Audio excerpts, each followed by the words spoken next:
Ал Жетісу облысындағы мектептерде 66 мың оқушы тегін тамақтанады. Олардың басым бөлігі бастауыш сыныптың және әлеуметтік санаттағы отбасында өсіп жатқан балалар. Биылғы оқу жылынан бастап елде балаларды тамақтандырудың жаңа стандарты енгізілді. Денсаулық сақтау министрлігі бекіткен мәзірде қуырылған тағамдар және айттық шұжықтар алында орнына тұтас дәнді өнімдер, сүт пен жеміс жидектердің үлесі артқан. Тақырыпты тілші тарқатады. Айгүл Жәнібекова Талдықорғандағы мектепте мейірбике болып істейді. Оның жұмыс күні оқушыларға берілетін тамақты тексеруден басталады. Күнделікті таңертең келіп, менюді тексерем, нормировкасын тексерем, граммовкасын и дәмін көрем, өлшейім, күнделікті нормадан соңын допуск берем, балаларға үлестіріледі. Құлжабай Қасымов атындағы нөмір 28-ші IT мектеп лицейінде 2500 бала оқиды. Солардың 1100-ден астамы тегін тамақтанады. Берілетін тағамдардың мәзірі 4 апта бұрын бекітіледі. Бір айға берілген менюмыз, апта сайын ауысып тұрады меню. Тамақтарымыздың бәрі свежий, апта сайын бізге закуп келеді. Фирмалармен жұмыс істейміз біз, фирмалар жаңа заключение бәрі бар.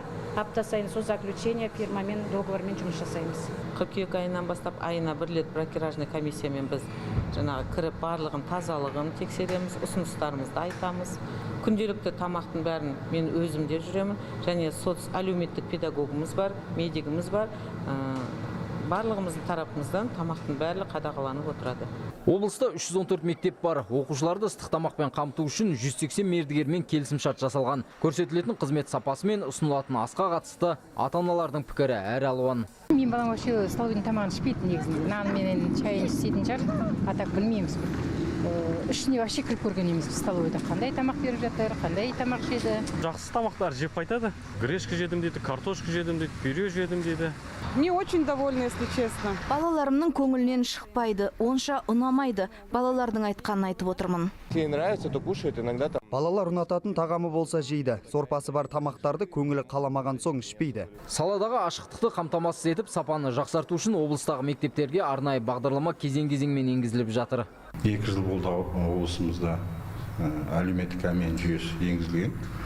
Ол жүйеге 314 мектептің 100 мектебі қосылған болды. Ол негізінен 700 баладан астам мектептер кірген болатын.